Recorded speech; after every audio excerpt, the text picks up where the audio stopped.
All right. Welcome everybody to 52 Living Ideas. Today's Friday, so it's Self-Improvement Friday. And I am delighted, as usual, to have my friend John talk about self-improvement. And today is, he's going to be talking about Thoreau. So I'm going to thoroughly enjoy it. Over to you, John. Thank you. Nice pun, by the way. So welcome everybody. For everybody who is new, as Shrikant just mentioned, every Friday we talk about self-improvement. I tend to extract some principle or philosophical idea from usually classic works of either fiction or nonfiction or philosophy, psychology, etc. This week we are talking about Thoreau and the idea of living deliberately. That's probably his most famous quote. For a quick backstory about this book, not too long, a minute or two. Henry David Thoreau, this was in like the about 1850s or something like that. He was actually a friend of Ralph Waldo Emerson. Emerson was his mentor, and he was living with Emerson, in fact, and after a while, they kind of got like, I'm not gonna say sick of each other, but he said, hey, I don't want you to live in my house anymore. I actually own this plot of land it was in Concord, Massachusetts, which is on the outskirts of Boston, about 15, 20 minutes, right by Walden Pond, hence the name, Walden. And Henry David Thoreau proposed, he said, okay, I'll gladly live there and he ended up living there for, I think, 2 years, 2 months, and 2 days. Completely self-sufficient. I would say this would be the catalyst to the contemporary movement of like minimalism and off-the-grid living, right? I think he was probably the original person to do this. And I think that whole lifestyle and movement, a lot of those people would resonate with a lot of the philosophies and principles extracted from Walden. Now, with that said, Thoreau was a very prolific thinker. I extracted a lot of value out of this book in itself. This has been very, very influential for me. I've read this book multiple times over the years. I always tend to get new information from this. So if you guys are interested in this discussion today, I would strongly recommend that you do read this. It's pretty easy to read. It's pretty straightforward. So with that said, I want to take a look at the idea behind living deliberately. That's probably one of his most famous quotes. He says, I went to the woods to live deliberately. Now we're going to look at what that means and some implications from most. The title again is Walden from Henry David Thoreau.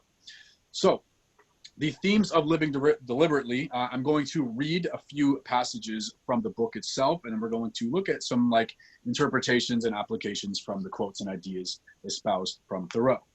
So this is early on in the book, where Thoreau says, most men, even in this free country, through mere ignorance and mistake, are so occupied with fictitious cares and superfluously coarse labors of life that its finer fruits cannot be plucked by them. Their fingers from excessive toil are too clumsy and tremble too much for that. So he's basically saying people cannot live correctly. The laboring man has not leisure for a true integrity day by day. He cannot afford to sustain relations to men. His labor would be depreciated in the market. He has no time to be anything but a machine. And right after this, he says, public opinion is a weak tyrant compared with our own private opinion. So I would say mainly something that inspired Thoreau's initial catalyst to desire a life in the woods would be to detach, if you will, or unplug from society.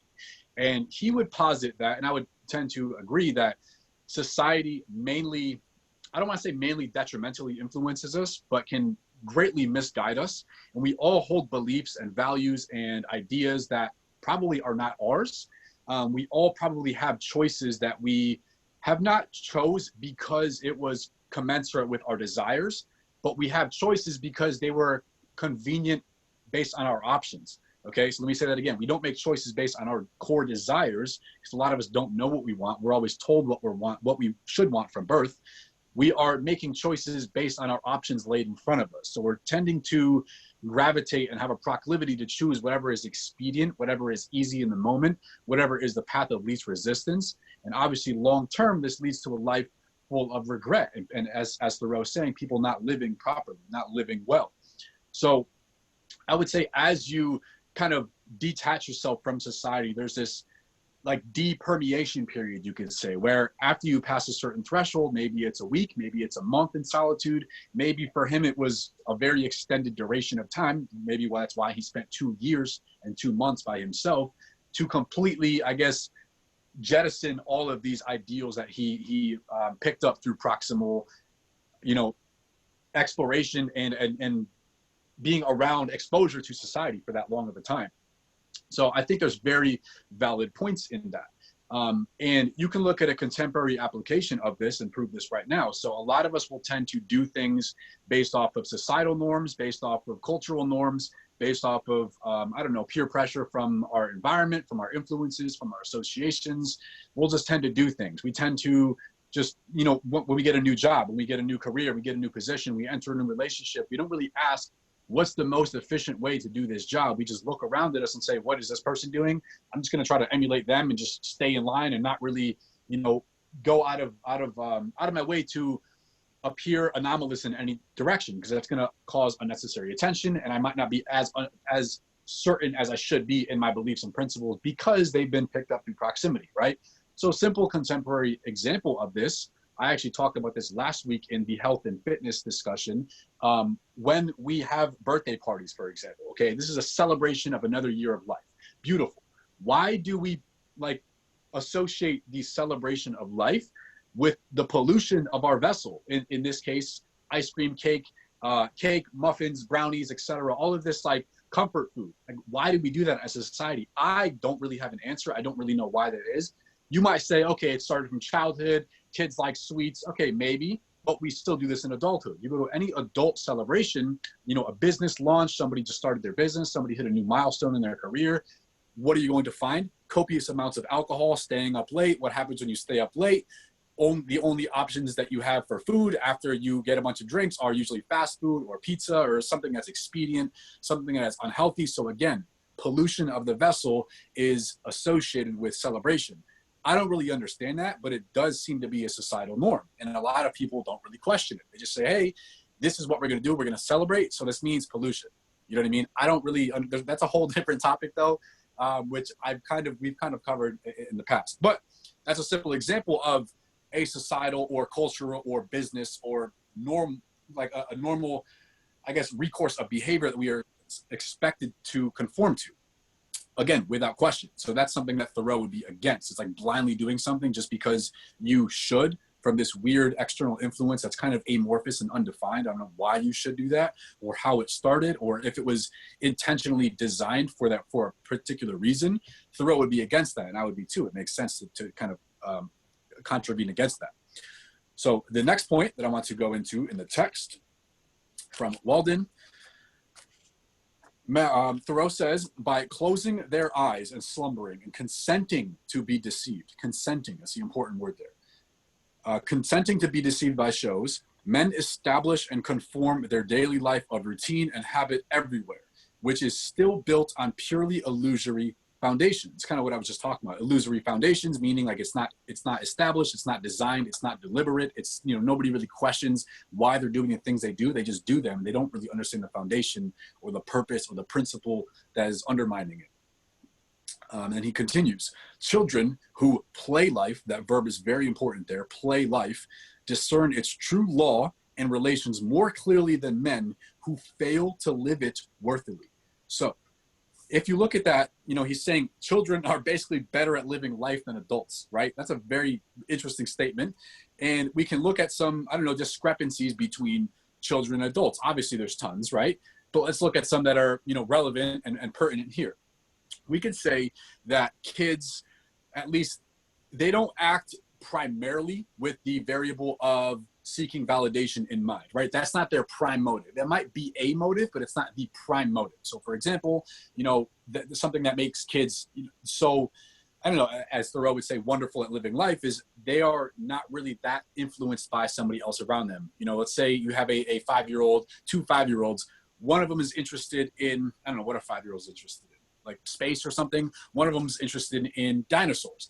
And like, they're not going to say, oh, I should be interested in space because this person's peer pressuring me. No, they're going to equally love those things just as much. This might be a trivial example, but you get you understand the principle here. They're not going to be really that externally influenced by seeking validation from other people. Even if there's 5 other friends that say, no, dinosaurs are cooler than space, the kid's going to say, no, I still like space because I have a bunch of books or whatever at my house. So that's one example. Another discrepancy I would say between kids and adults that is relevant here is kids tend to do, well, within reason, they tend to do what they want when they want, right? And I think that's a kind of constructive way to live, assuming it's not, harming or doing anything detrimental or malicious to other people. They do what they want. They have this urge, this inclination to do something. There's not really much of a governing, variable there. They just express it. They just do it. They say, I want to do this thing. They might ask their parents, or they might just do it. And I think that's what's noble about that, like, creative spirit. They have that inclination. There's not really like a permeation factor of, is this culturally accepted? Am I going to face criticism for this? Is this correct? Am I not going to like this? No, they just act, and then they you can recalibrate course moving forward, but they do at least try that thing, which I think is admirable.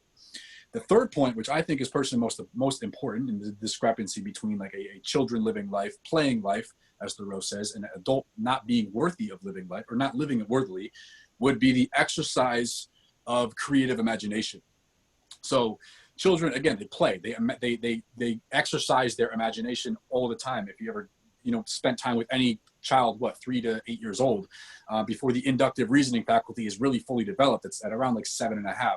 They tend to, have these wildly chimerical and whimsical fascinations and imaginations about the world and about existence. And I think that is actually the most important variable that sets us apart from all other biological life on this planet, and as creative imagination. Einstein himself says imagination is more important than knowledge. And that is because if you look around you, or if you look at everything in your life, it was created twice. It was created once in the intangible mental plane, and then it was sublimated through action or whatever subsequent, materialization processes that had to take place to, transmute and manifest that intangible idea of thought or impulse of thought into reality. It was then created. So you can argue that is the most fundamental and imperative, I guess, faculty that we should focus on exercising and developing, is creative imagination. If you were here, if anybody was here a few weeks ago, we talked about Nietzsche's 3 metamorphoses of the spirit. I'm not going to get into it right now, but he says every spirit goes through 3 metamorphoses: the camel, the lion, and then finally the child, which is like an open vessel, creatively playing life. Two of my favorite quotes from Nietzsche, he says, a great man is merely the play actor of his own ideal. That word there is important, play actor. And another thing with play, he says, every real man has hidden in him a child that wants to play. So I think that's a beautiful way to look at life, as like the world is a playground, and you should exercise your creative faculty accordingly. Obviously, this is not an argument, to polarize and propagate hedonism. Of course not, purely enjoyment, purely pleasure seeking, nothing like that. But I would look at it as being playful in your approach to something, of being playful and creative in your approaches to, surpassing your former self. That can be an excellent way to live, in my opinion.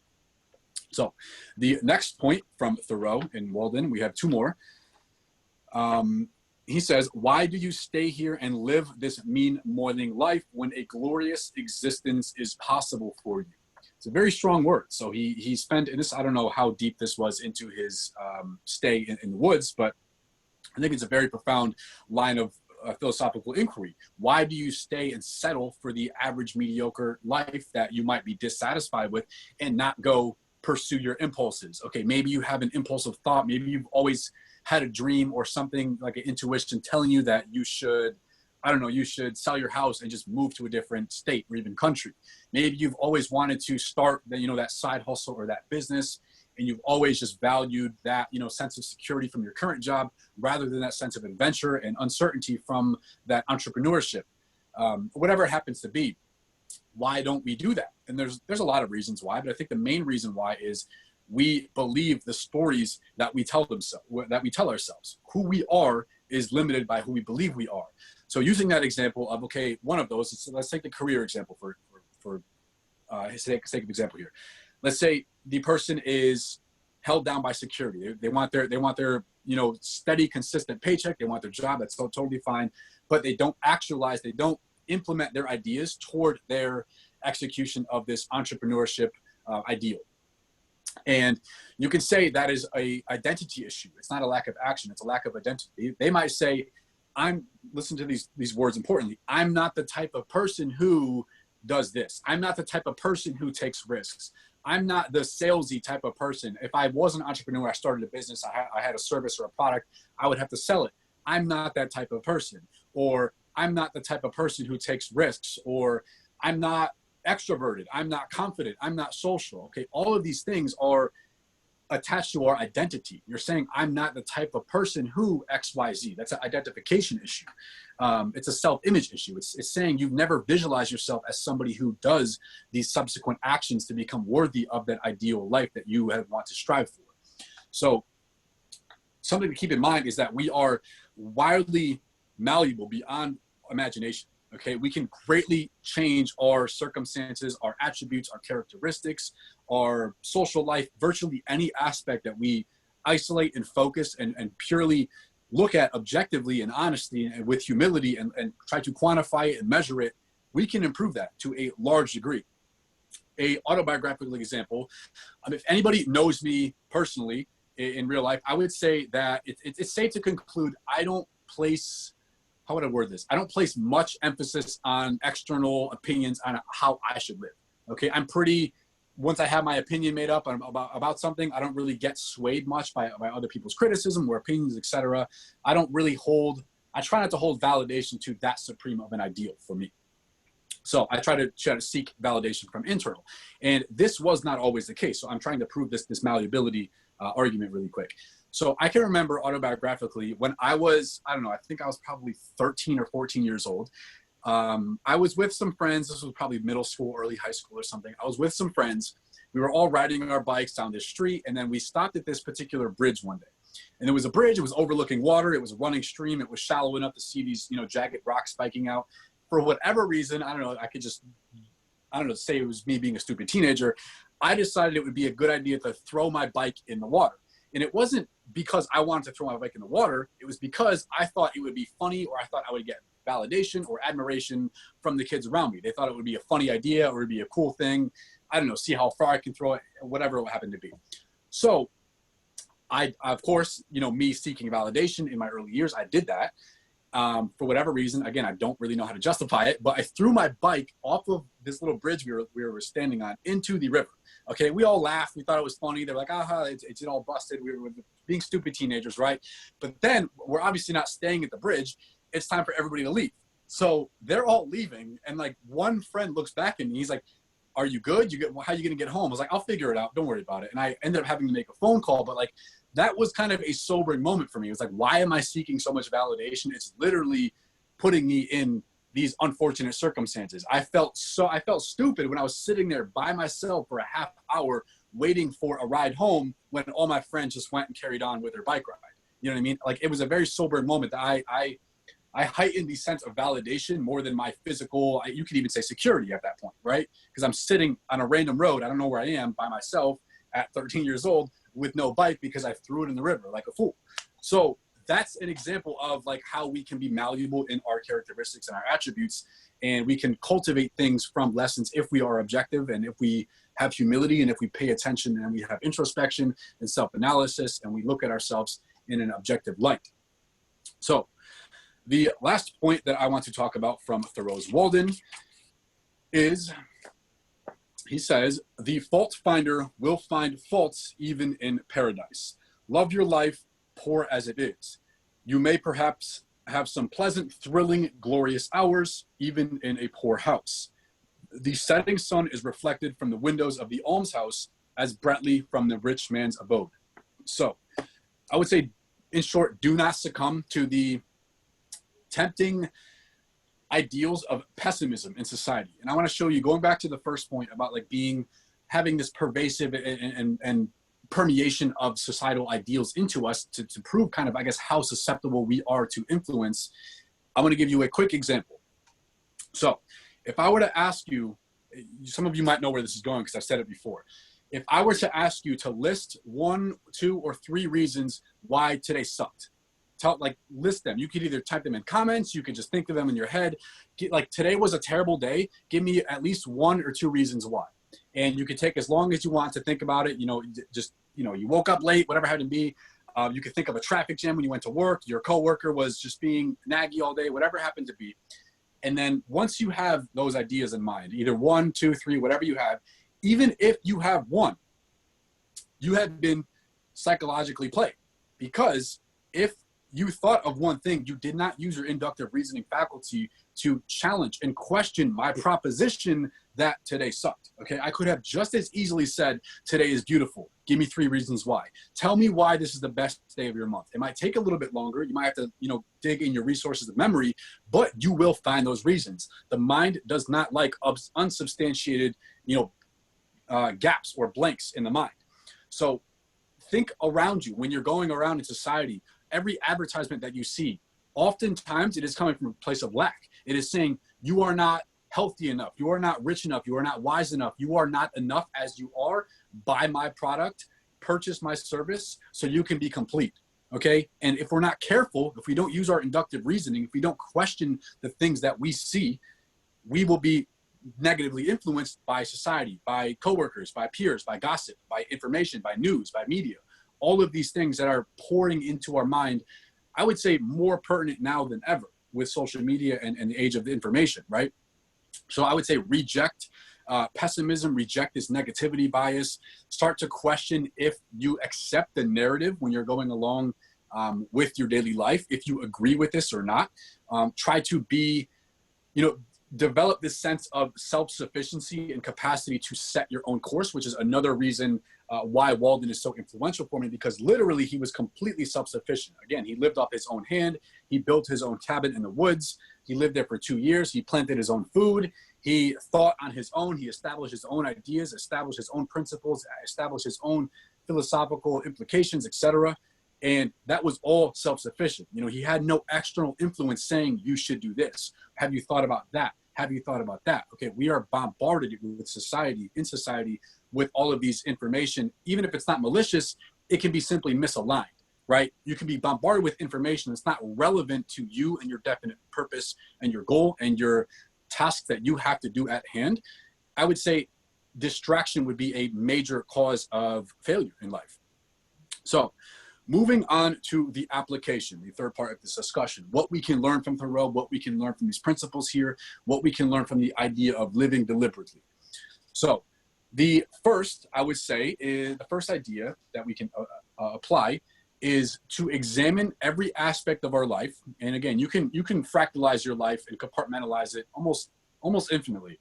So look at your life in terms of your career, your friendships, I don't know, what you do for a work, how much money you earn, what type of music you listen to, what clothes you wear, your sense of style, how extroverted or introverted you are, etc. You can, again, fractionalize infinitely. Look at all areas of your life and ask yourself a question. This is a very humbling exercise. Have I chosen these circumstances in this result? So have I chose my friends? Have I chose the clothes I wear? Have I chose my spouse, my partner? Have I chose where I live, what I do, how much money I make? Or have I settled for it? Have I chose it or have I settled for it? And choosing it, that is contingent upon you've had an ideal. It was written on paper, or you've had a vague intuition from childhood. You said, I've always wanted to do this. And an opportunity came along that was commensurate with closing that gap between you and your ideal. You acted on that. That's you choosing it. Or if it was expedient, if somebody, this might not be a best example, but if somebody married their high school sweetheart, nothing wrong with that, but there might be more, I don't know, fitting options out there, right? Or better example, you're friends with your college roommates for life. People might grow apart. Okay, that's totally fine. People might have different interests. People might always, be a negative influence on you. That's fine if you grow away from them. But have you settled for your friends? Have you settled for your income, where you live, how you live, etc.? Or have you chosen it? It's a very humbling experience. Second idea, I would say to implement periodic intervals of solitude in our life. Picasso said, without solitude, no great work is possible. So there's another thinker, one of my favorite quotes says, without a life checkered with great solitude, I don't remember it verbatim, but a lot of thinkers place high and significant emphasis on solitude. And I think one of these ideas would be to, in a microcosm of Walden and of Thoreau, would be to unplug and actually wait until all of these ideas that we're bombarded with dissipate. That's one of the main, reasons that I would propagate the idea and practice and encourage everybody to get in the habit of meditation. For me, I look at it symbolically as all of the noise. You can look at it as like the bottom of an ocean. If you strike the bottom of the ocean, it's very, the water is very stagnant. So all of the sand, all of the debris, you know, goes up and it's floating around. I look at that as all the noise that I come across on a daily basis. You know, social media, all of the Facebook, Instagram, Twitter feeds, you're seeing thousands of opinions a day, news, advertisements, music, lyrics, everything influences you, whether you're cognizant of it or not. All of this is like the sand floating in the water. And for me, meditation and solitude is letting all of that dissipate, filtering through all the noise, seeing what is first true or false. I dispense with what is false. And then I look at, from the true, what's relevant and not relevant. And then I jettison what is not relevant for me. And then I focus on the truth, what I've gained from that day. And then I write it down. So that's my practice. And I think that's it's been a very, very helpful practice in especially, I would say, in modern age with, again, the age of information. The third idea, I would say, is I once heard from a mentor that a lot of people spend a significant majority of their life trying to please people who would not even show up to their funeral. So we are placing so much emphasis on pleasing other people, on seeking validation from people, especially if it's very transitory, if it's something on social media, if I'm fabricating or contriving an image to please somebody to get a like on Facebook and they just go along with their day. They're not thinking much of me. That's exactly what it is. They're not thinking as much of you as we like to think. You know, especially social media has made a lot of us have, it's called in psychology, main character syndrome, where like we tend to overestimate our roles in other people's lives, right? It's not that deep. So again, going back to Thoreau, going back to the text, public opinion is a weak tyrant compared to our own private opinion. Even if I win validation of thousands of people on social media, or even if it's not social media, even if it's in person, that should not, you know, that should not superimpose over the value of your own internal judgment of yourself. End of the day, it might influence it a little bit. Sure, I'll give you that, but it should not superimpose and you know, relegate the idea of your own sense of value. So, with that said, I'm going to hand it over to Shrikant now. He's going to moderate Q&A.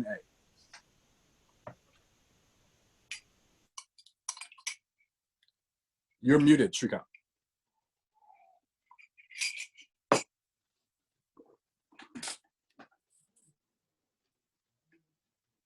Still muted. Can anybody else hear him? Okay. Okay. I think I can hear you now. All right. Yeah. Excellent.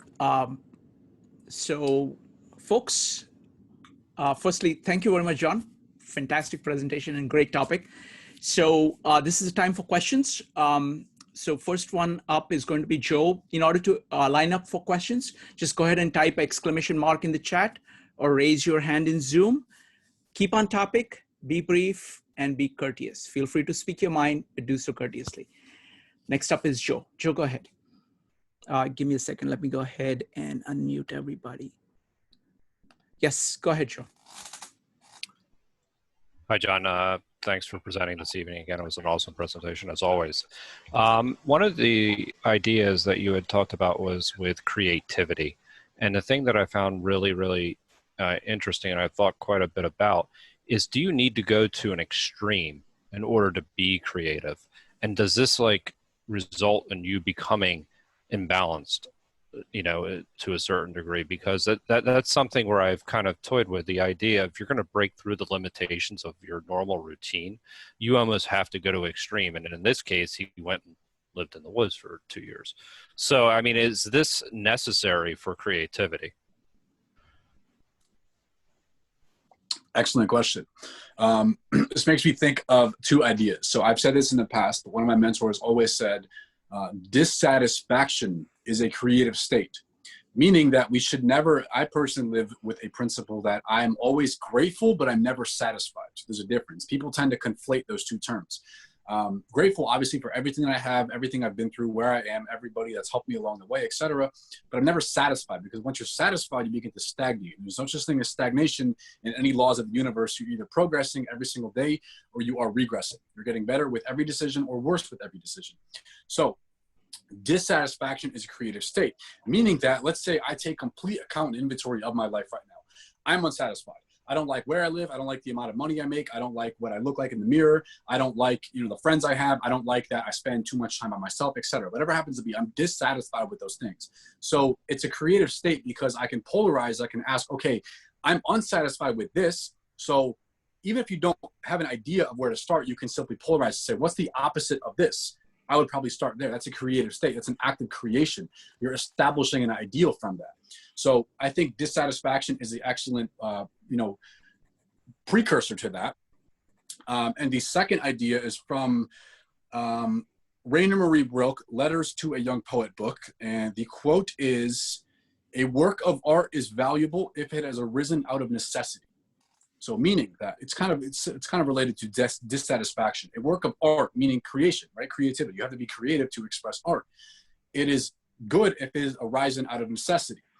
Nietzsche actually says something similar with the intangible, characteristic of strength. He says, first principle of strength, one must need to become strong or else one will never become strong. So kind of similar. It was born out of necessity. So you can argue, I don't really know much of Thoreau's background. I don't really know what he was going through, as a predecessor to this period of his life, but maybe he needed this, as you said, extreme to come to these insights. Maybe he was so fed up with maybe he was very easily manipulated, for example, and he had to say, you know what, I'm done being played by people. I need to go and set my life in order, etc. But I do think that we live in a different society today. So that's why I said at the end, I would say personally, you can get the same insights, but just at a smaller compartmentalization. So again, checking your life with solitude, every hour every day, a few hours every week or something like that. Every Sunday, for example, checking with yourself and, enact these exercises of creativity and analyzing where you are dissatisfied. I think that's the gateway and the doorway to creativity. Thanks, John. Next up is Aaron. John, amazing presentation as always. One thing that I think our society has wrong is that we sort of label people who want to seek isolation as being antisocial or maladapted to society. We think of like the Unabomber and all these crazy people. But our society forgets that, Einstein spent a lot of isolation in the patent office. Newton was in isolation when he was figuring out gravity because there was Black Plague. Galileo spent a lot of time in isolation. And a lot of our scientific advances, a lot of the people who kind of pushed the world forward spent time in isolation. And I think as a society, we need to stop chastising those who just want to be left alone or kind of just don't fit in as serial killer outcasts and start celebrating them as really the pioneers that are pushing our society forward. Absolutely. I completely agree. Somebody brought up isolation and solitude. That's actually a really good point. I can tie that into.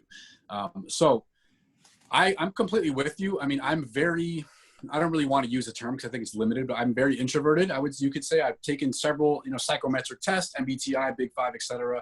All of those things come up very introverted. So I do spend a significant portion of my life alone. It's where I tend to recharge. It's where I tend to be the most efficient. It's where I tend to be the most productive, and I get my most, sound conclusions made by myself.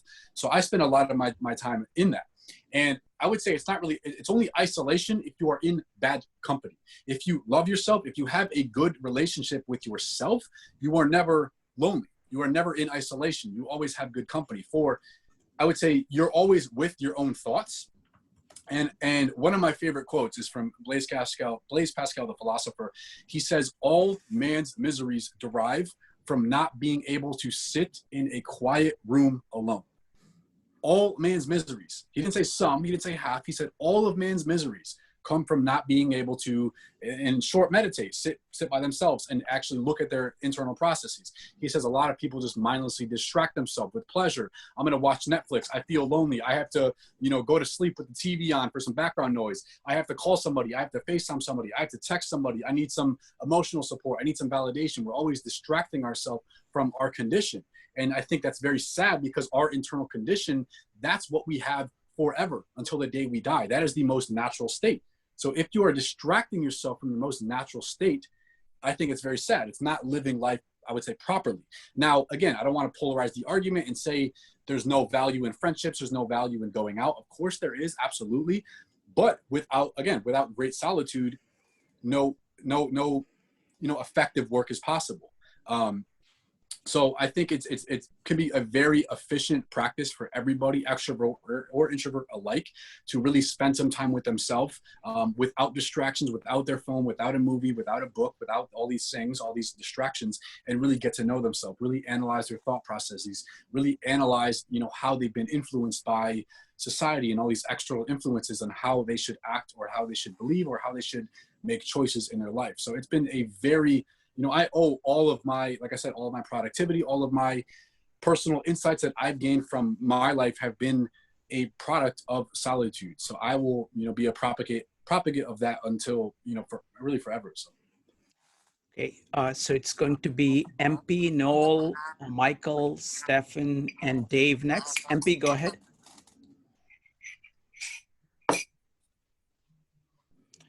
MP, you need to unmute yourself. Okay, can you hear me? Yes, go ahead. Oh, fantastic. And I was just in the middle of trying to get my thoughts together to write my question. But excellent presentation, John. And I love Henry David Thoreau as well. And I was really excited to start to revisit Walden today and yesterday and just kind of get the gist of it again. And I look forward to reading it again.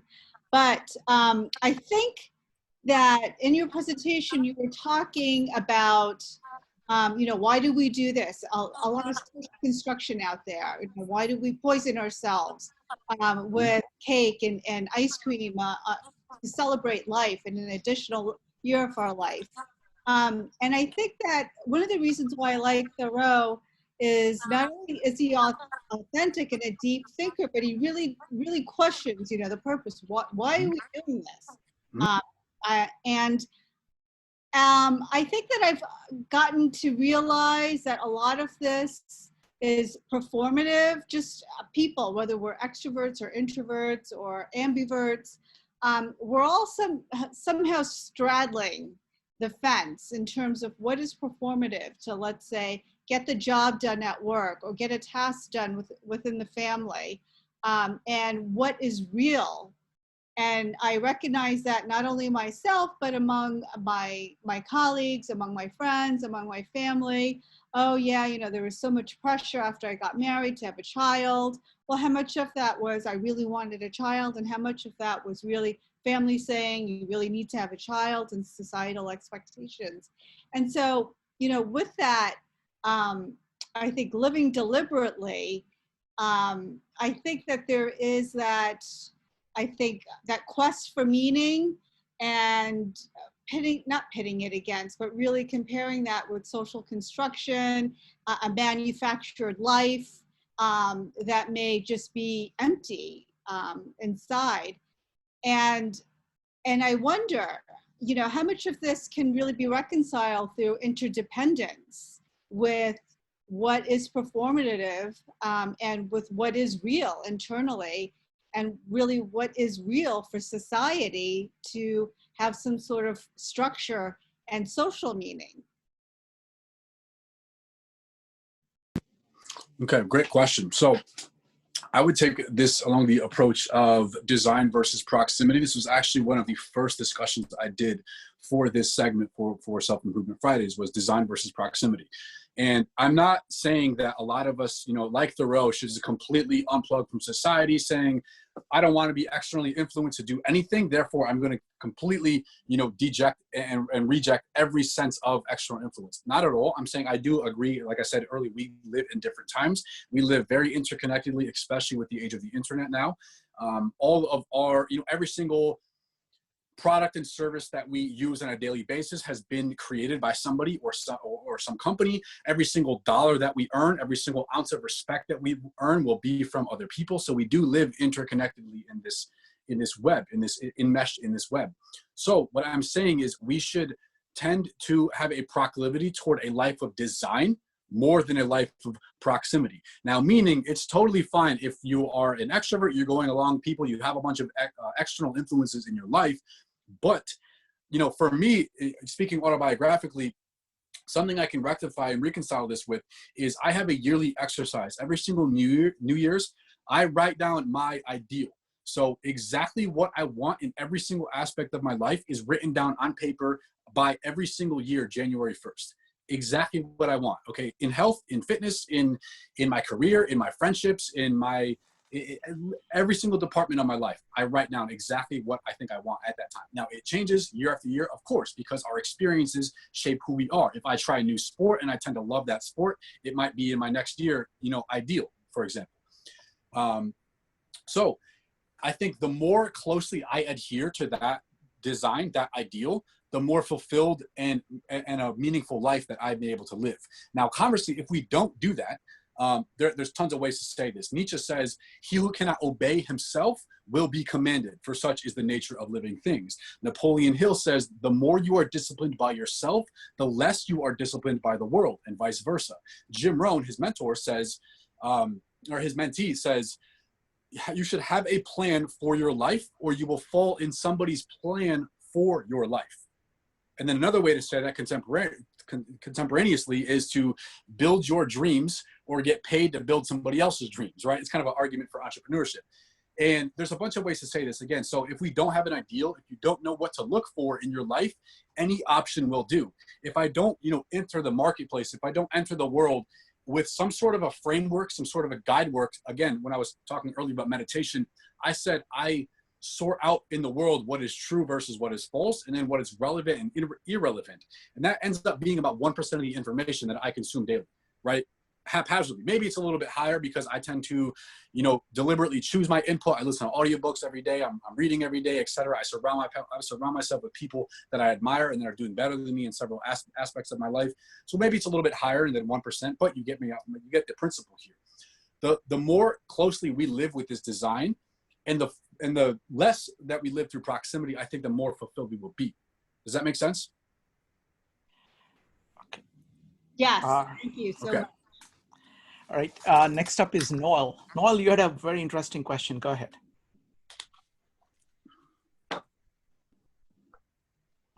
Noel, you need to unmute yourself. Sorry about that. And if that was the isolation or solitude, I think John's already answered that. I guess the other question, John, thanks for your presentation. It was interesting to hear your breakdown of Thoreau. The one thing I might quibble with you about is, does the driver have to be dissatisfaction with your life, which I interpret to be a negative, or can it be something like a spiritual, a yen for spiritual growth, which is kind of a moving towards the more positive? I think those can be completely reconciled. So if any desire toward growth means that you've surpassed your current abilities on your current state at your current circumstances, right? You are bigger than your circumstances, or you're bored with them, you're unfulfilled with them, they are not as exciting, they are not as challenging, they are not as demanding. You can look at all those things as you being dissatisfied. There's nothing inherently negative, I would say, with dissatisfaction. Again, I think in society we conflate unsatisfaction or dissatisfaction with being ungrateful. That is not at all my argument at all. Again, I do like to live with both of those simultaneously. So you're always grateful, but you're never satisfied, because if you're satisfied, that would not be a predecessor toward any growth, whether it's health, whether it's spiritual, whether it's relationship growth. That would mean you're satisfied, you're content with where you are. So the very underlying motive of growth, I would say, is being, you can look at it again using any one of those words as fillers: being unsatisfied, being too great for your current circumstances, you're too large, you're filling your environment, you're a big fish in a small pond. There's a bunch of different ways to put this. I just tend to use the word dissatisfaction because it's concise and it's clear and it makes sense for me. Okay, because I would argue sometimes you just love more. You don't have to be dissatisfied with what you have, but just because of the fullness of life, you want more of the fullness of life. So, and what I'm hearing you saying is you don't see this in negative, positive terms. We're basically saying I think it's just two sides of the same coin. That's what I think too. Thank you. Next up is Michael. Michael, go ahead. Hey, John, good to see you again. Lovely talk. So one of the things that came to mind as I was listening to this is a model that's been my favorite for the last couple months, is a Zoroastrian idea of thoughts and words and deeds as three different paths you have to sort of self-correction. And so thoughts are sort of everything, internally to yourself. So as you sort of logic through an idea, you can sort of realize you have internal consistencies. Words is the more social component, which I think is very operative here in this question of isolation versus not. And then deeds is the idea that you sort of go out and actually test your ideas in the world, almost like scientifically test your hypotheses and sort of let reality prove you wrong versus right. And it seems to me there's almost like a continuum there of the yiniest, the one that we're sort of gathering potential, is the thoughts one, where it's the cheapest for you to sort of correct yourself, but also you can sort of be much more off base. Whereas the one that's sort of most expensive is the one that's the deeds, where you're sort of investing more into each action. So every failure is more expensive, but also you're sort of much more grounded to actual reality. And so it seems like there's sort of two ways you can do solitude. One, which is sort of the thoughts-oriented solitude, which is where you're just thinking. It sounds like that's what you're more driving towards, where you're sort of focusing on intentionality, focusing on your own sort of generative ideas of how you should be existing. Another way of solitude, which I think you might have also touched on, is almost like a creative solitude or an active solitude, where you sort of go somewhere else to act in the world and sort of be apart from society's pressures. Do you think there's any sense in which, so words can almost be a balance between these two? It's a dimension like sociality, where you can have, talking to people like in this situation, we're talking with each other. It's sort of more expensive than I was thinking by myself, but less expensive than actually act in the world. It seems like there's like a really good case to be made for that as a sort of balancing act between those three, that there maybe should be an ideal portfolio of thoughts and words and deeds. And so I'm sort of curious about how you see that model playing into this. Awesome. Thanks for that. I have this drawn here. That's actually really, I'm gonna ruminate on that after this discussion. But so I think it's also interesting and worth noting that at each level of iteration, you lose some of that core essence, right? Because we've all thought things that we haven't said, and we have all said things that we have not done, right? So it's just kind of like funnel. You know what I mean? We have all these thoughts, whatever, you would look at these, I don't know, whatever the origin of consciousness would be for you, that is flowing into you or through you, whatever you want to look at it. We all have these thoughts. We can originate thoughts as well. So we lose some of that essence with each level of iteration. And I think that would be contingent on what I brought up earlier with our identity. When Thoreau is saying like, why we can live this extravagant and meaningful life, why don't we do it? And I think it's largely an identity issue. There's been an entire field of study and book written called Psycho-Cybernetics by Maxwell Maltz. I've talked about this several times in the past. It's been a very influential book for me. And it talks about self-image, and it's basically saying who we are is limited by who we think we are. So we have these thoughts. I can impart a thought on you to improve your life in fitness. I can say, oh, do this, or I can give you a good philosophical treatise or theorem on how to improve your life in in your relationships, your career, whatever happens to be. You can receive objective information that is objectively useful. Okay, it's going to, give you a good result in your life, but doesn't mean you're always going to implement it. And we can prove this autobiographically in all of our lives. All of us know intellectually how to do better in every single area of our life, and it's masked in this word should. I should call my spouse. We should go on a date night. It's been a few weeks. I should talk to this person. I should go out of my way and introduce myself to this person at this networking event. I should not have a cheat meal. I should go hit the gym, right? We don't always act on those thoughts or even those words to ourselves, our internal dialogue. But we also, I do think it's worth noting. It's very profound that you're saying, it's very good insight that you're saying it's more expensive in terms of like when you get lower in terms of words and deeds. It's more expensive because you have, for example, words, you have accountability. If you tell me you're going to do something, and if I respect you, if it's mutual respect, I'm going to call you out. Hey, did you do that thing? You know what I mean? And hopefully likewise. And deeds, I think that takes a lot of time. It takes preparation. It takes character measurement. You have to be sure you have the capacity and tendency to execute on what you said you're going to execute on. You have to objectively measure feedback without your ego getting involved. You have to input the right and necessary information. You have to be at the right time in the right place, etc. There's all of these necessary prerequisites that have to take place for you to engage in the correct deed. So it's kind of like it's a funnel in terms of its application, but it's a reverse funnel in terms of its expenditure. So I'm gonna, like I said, I'm gonna think about that a lot more. I'm gonna draw that out and think about it. So thank you. Great to see you here, Michael. If you want to do a meetup on this, I'm game anytime. There are lots of slots available on the weekends. All right, we'd love to do that. What's that? I just might sometime. Okay, wonderful.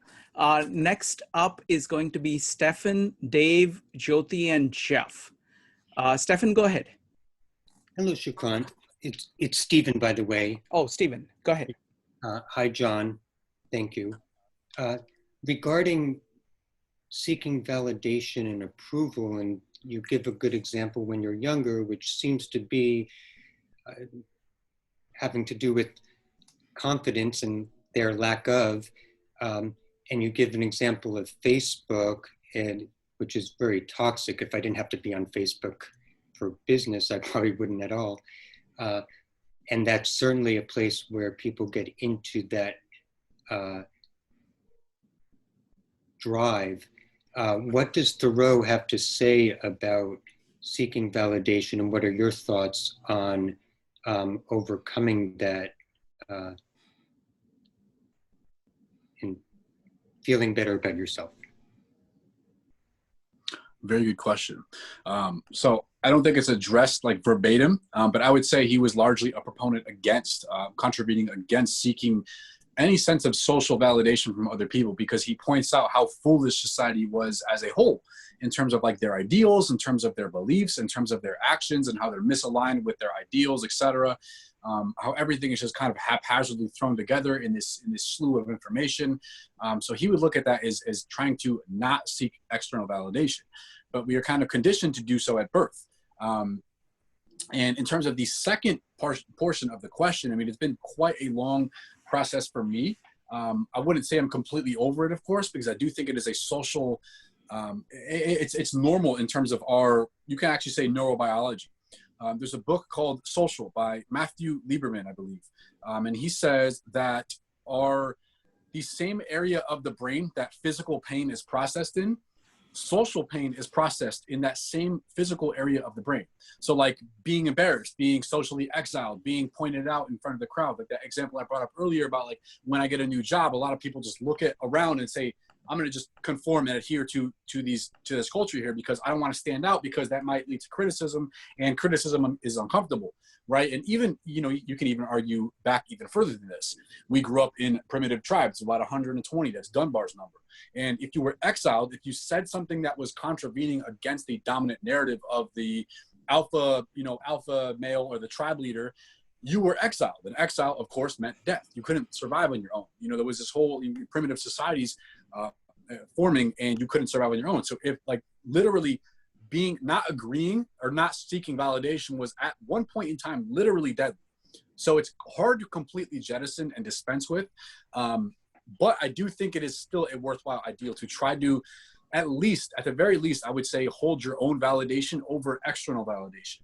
And a way that I've been able to do this, hopefully, I would say I'm well on my way, is to, I personally, like I said, I spend a lot of time by myself. And I also look at my life in terms of how closely am I aligned with my ideals. So as I said, in an answer earlier, I write down my ideal version of myself, my goals every single year, and I split them up into weeks, into days, so I can look at, okay, am I living consistently with the person that I want to be? And if I am, I'm proud of myself. Okay, and it doesn't matter if I'm behind someone else. As Hemingway says, there's no nobility in being superior to your fellow peers. True nobility lies in being superior to your former self. Jordan Peterson has I don't remember exactly what rule it is, but he has a similar rule. Don't compare yourself to who somebody else is today. Compare yourself to who you were yesterday. So as long as you're surpassing yourself, my favorite quote of all time is from Nietzsche in Das Volk Zarathustra: I am that which must ever surpass itself. And then he says, what have you done to surpass man? About like 23 or 24 times in that book. So in short, my answer to that is I'm looking at how closely I'm living and how closely I'm adhering to my ideal. And then also every single Sunday, I actually have what I call an achievement journal, actually. I write down after every single week or after every single day, or anytime I achieve something particularly noteworthy or that I'm proud of, something that I've worked toward, I hit a goal, I write it down in a separate journal. And then I look at it every single week and I say, wow, I did all of these things. What can I do next? I have validation from myself that is internal. That's something from my past. And I think if we're not careful, if we don't have this constant sense of encouragement by ourselves, again, going back to an answer earlier with negative terminology in advertisements, the world is never going to tell you you are enough. You should never wait for that moment. You should always tell yourself that you are enough, that you're worthy, that you're competent, that you're successful, that you can do anything you want to do. Again, that's not always going to be met with adherence or congruence with other people. You're not always going to reconcile, opinions from other people. So regardless of that, and not to mention, even if you had these ideals and you're living in society, what happens when you're not in society? You're going to want to distract yourself. You're going to want to entertain yourself with pleasures. You're going to want to watch a movie. You're going to want to not sit with yourself, as Pascal says. So I think it's very important to have, one, a lot of time by yourself in solitude. Two, a designed ideal map for your life, something that you've established, your goals, your principles, your ideals, etc. And three, something that helps me, again, is an accomplishment journal, in short. Thank you, John. Next up is Dave, Jyoti, Jeff, Mike, and Caroline. Dave, go ahead. Thanks, Shrikant. Good talk, John. I'm enjoying it. Want to expand a little more on the child versus adult. Robert Fulton, who wrote All I Need to Know I Learned in Kindergarten, is one of my favorite authors. Talks about working with little kids and say, hey, today we're going to dance. Oh, let's all dance. Okay, now we're all going to sing. Great, we'll all sing. Okay, now we're going to do art. Great, we'll all do art. But then he worked with high school kids. Okay, today we're going to sing. Oh, we can't sing. Oh, we're going to do art. Oh, we don't know how. We're going to do dance. Oh, we don't know how to dance that way. So I think we need to listen to our our inner child, and don't be afraid to step out and do things, even though they may not be done perfectly. We think. Absolutely, I could not agree more. I mean, unfortunately, a lot of times you see people get the inner child just buried and beaten out of them by society. I have such a huge problem against modern education. For example, I think that's one of the major detriments to child development. Ironically, is the modern education system. Mark Twain says, "Don't let schooling interfere with your education."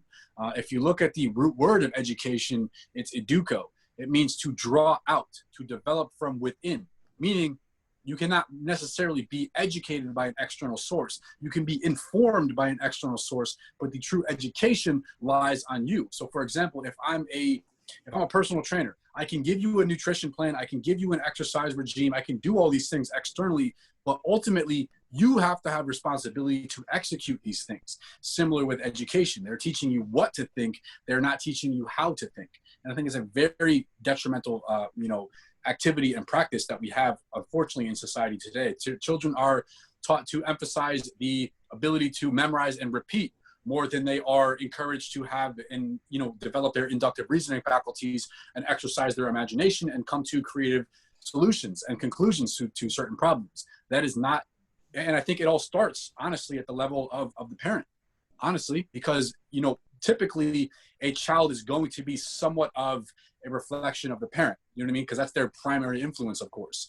So I think there's a lot of detriments there. I mean, the whole education system needs revision. I think a lot of parents need to not silence out their child's voice of exploration, of curiosity, not project on them, not project their ideals, not project their ways of living onto them, not have their lives not settled in order before they have a child. Nietzsche says, beyond thyself shalt thou build, but first of all, must thou be built thyself. So everything you build is going to be an extension of yourself. If you are incomplete, if you have not done introspection and character work, and you've overcome your conditioning and your childhood trauma patterns and all these things, I think it's unethical to bring another life in this world when you are not, you are misguided yourself. And again, misguided can be a very subjective term, of course, but yeah, so there's a lot there. And I do, like I said, I do believe in encouraging children to explore on their own. Next up is Jyoti. Jyoti, go ahead. Jyoti, you need to unmute yourself. Okay, next. Yeah, go ahead, Jyoti. Okay, so your presentation is very good, but I'm thinking everything comes very easily to me. Detachment comes easily. Validation not from others comes easily. Is it the cultural values? I'm from the eastern part of the world. I come from India. And I was taught right from the get-go, you don't compare yourself with others. Be satisfied with what you have. and just be happy under the circumstances. So everything comes very easily for me. And as I'm getting older, this coronavirus and this quarantine and everything, I have adjusted so easily to it because I just know these are transient things. And once it is over, I'm out and about, and I will do out and about what feels good to me, not what good feels to everybody else. Everybody says, "Are you getting bored at home?" I said, "Bored at home? I got so much to do. I have a structure in my life already. I mean, I meditate, I read, I watch the TV, I'm reading what do you call it, Wall Street Journal. I'm okay, and I don't even understand why people can't live with themselves. I mean, I have spent hours and hours, actually years. I was a caregiver for my husband who eventually ended up dying, and I never even felt anything. Everybody said, "Oh, you must get out of the house, you must do this, you must do that." I said, "No, right now I'm on an assignment. I have to take care of this. And once I'm done with that, then I will do something else that I need to do." And I was never dissatisfied. I'm still not dissatisfied. So I wonder where that comes from. Is it my cultural values, or is it my upbringing? From my parents' side, or it's the environment that I lived in. I don't know, but it comes. I'm listening to everybody, and I said, "Oh, it can be done, but maybe it cannot be done. Maybe it is a problem with a lot of people." Yeah, so it honestly sounds like you are living very deliberately, I would say. So I think Thoreau would definitely approve. I admire that you have that sense of like self-sufficiency. You have that sense of remaining true to your own virtue in terms of like, no, this is what I want to do. I'm content. I'm purposefully doing this act in front of me. I think that's the main contingency here, is purposefully. You are doing what you want to do because, in short, I would say it's design. So that leads me back to the design versus proximity thing. You're not allowing yourself to be influenced by proximity or other people projecting their ideas onto you. So frequently when people, for example, give advice on other people, they are not telling the other person what the other person needs to hear. They are frequently coming from a place of projection and just outwardly verbalizing their ideas that they need to hear onto somebody else so that they can depersonate and then try to look at that advice more objectively.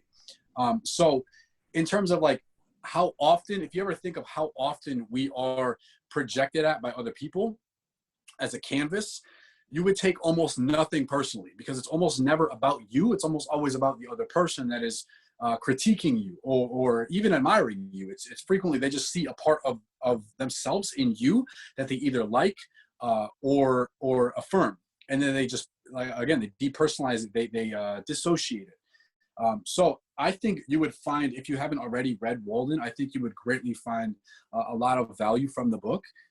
But it sounds like you're already well on your way to living deliberately. Let me add one comment.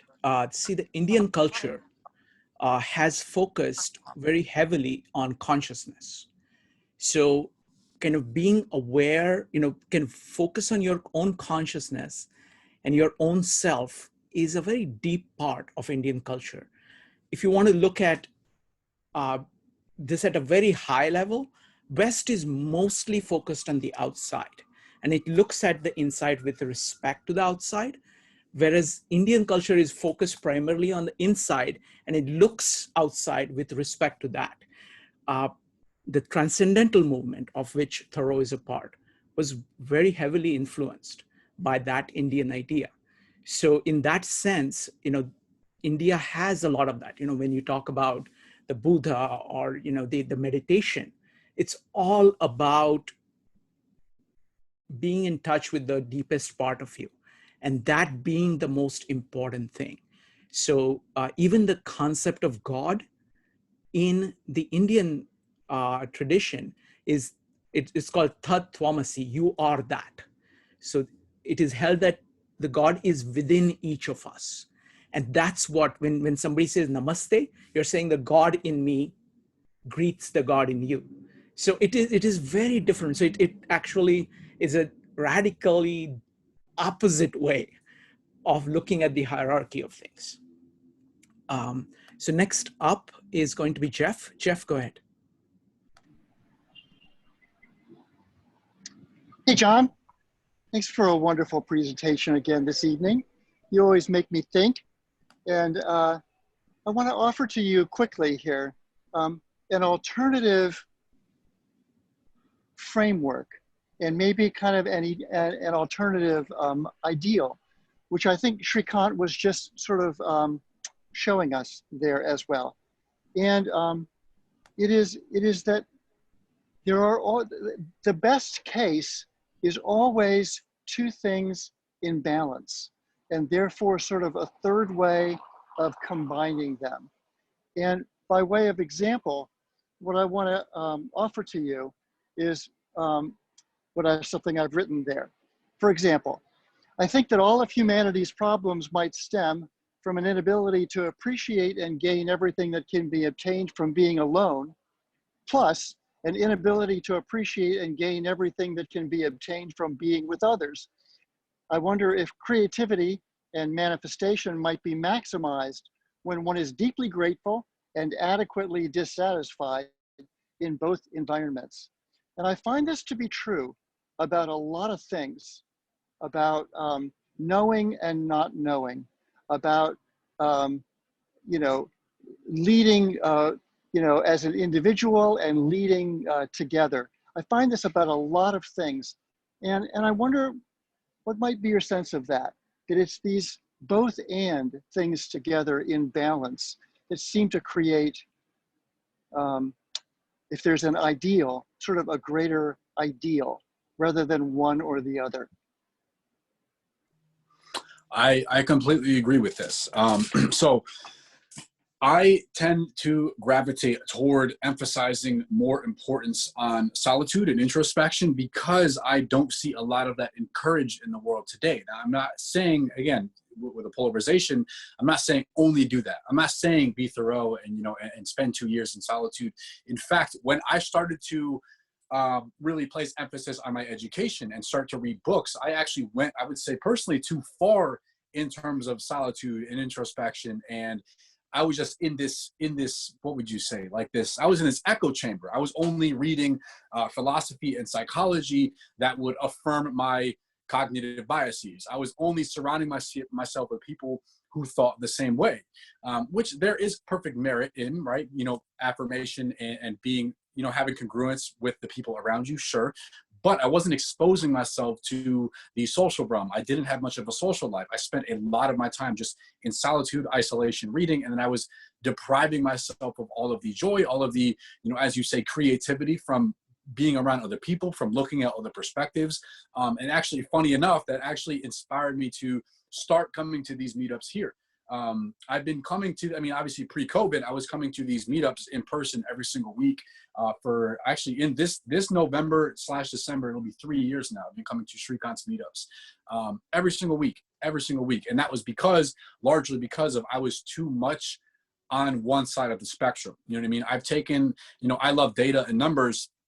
So I've taken several, it doesn't matter if people see validity in this or not, but I've taken several, for example, Myers-Briggs personality type indicators, cognitive functions, the Big Five, Enneagram tests, all of these things. And then I'll measure my discrepancies between my former stages of development and my current stages of development. So for example, after I started going to meetups for, I think it was like 6 months, I retook my cognitive function test and it gave me a extroversion score that was, I think, 10 or 12% higher than my first one, which is good. For me, that's quantifiably, affirming growth for me. You know what I mean?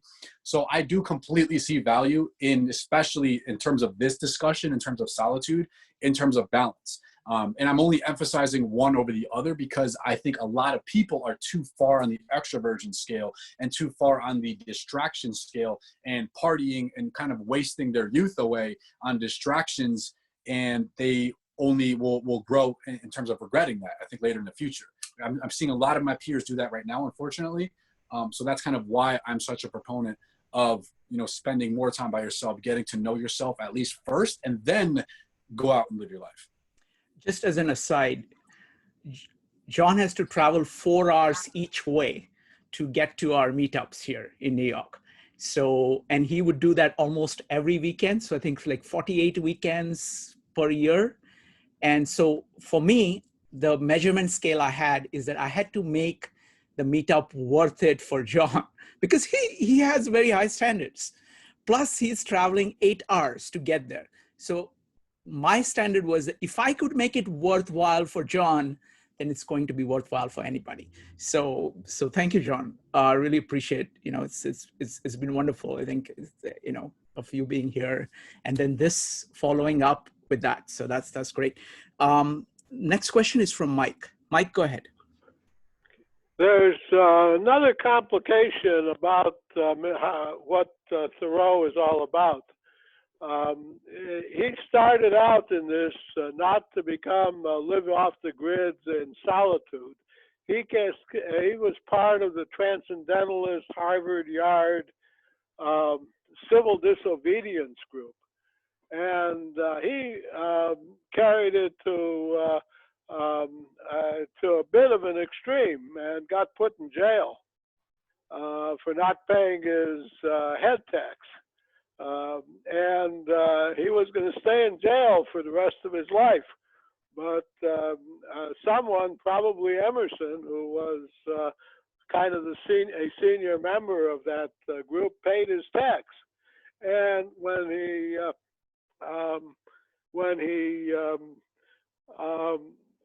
that occurred, he said, I didn't pay the tax. I'm not leaving the jail. So he eventually got thrown out of the jail. So then he started living off, instead of living in his mother's basement, as the typical protester does nowadays, he went out to Walden to live there for a while. But while he was living there, his mother came over and emptied the honey pot, which was in vogue at that time, did his laundry and brought him sandwiches several times a week. And eventually he got tired of that and came back to civilization. But I'm not sure he ever really held any kind of job or business. He never married. So he was a professional protester for a while. His civil disobedience, you've heard of, many of you have heard of. Mike, what's your question or comment? Can you make it? That's the comment. Martin Luther King sent his letter from a Birmingham jail, which came out. Mahatma Gandhi used Thoreau's letter from the Massachusetts jail. And so there's essentially a complicated side of both dark and light side of Thoreau, which is beyond what's in Walden Pond. And I'm not sure how to phrase that as a question, but it's an interesting point, interesting to me. Thank you, Mike. Parallels to the protests that we've got going nowadays in our society. Thank you, Mike. Thank you. Yeah, I don't particularly have anything to add, but I do want to thank you for, you always, I don't think I've brought up a classic book or thinker that you haven't had at least some sense of education or knowledge on. Like we brought up Voltaire, we were talking about Candide, we were talking about Nietzsche, we were talking about all these prolific thinkers. So all of the context is definitely helpful because that's one of my weak points in terms of historical implications. But yeah, I don't particularly have a comment on that, but I do want to thank you for that. Next up is Gary. Gary, go ahead. Okay. Can you describe how you think, can you describe how you might talk to your former self, realize that you, in order to change, you had to give a part of your old self up in order to become a new person? So you feel like you might have squandered or been misguided, and how did you deal with that process of change? Very, very good question.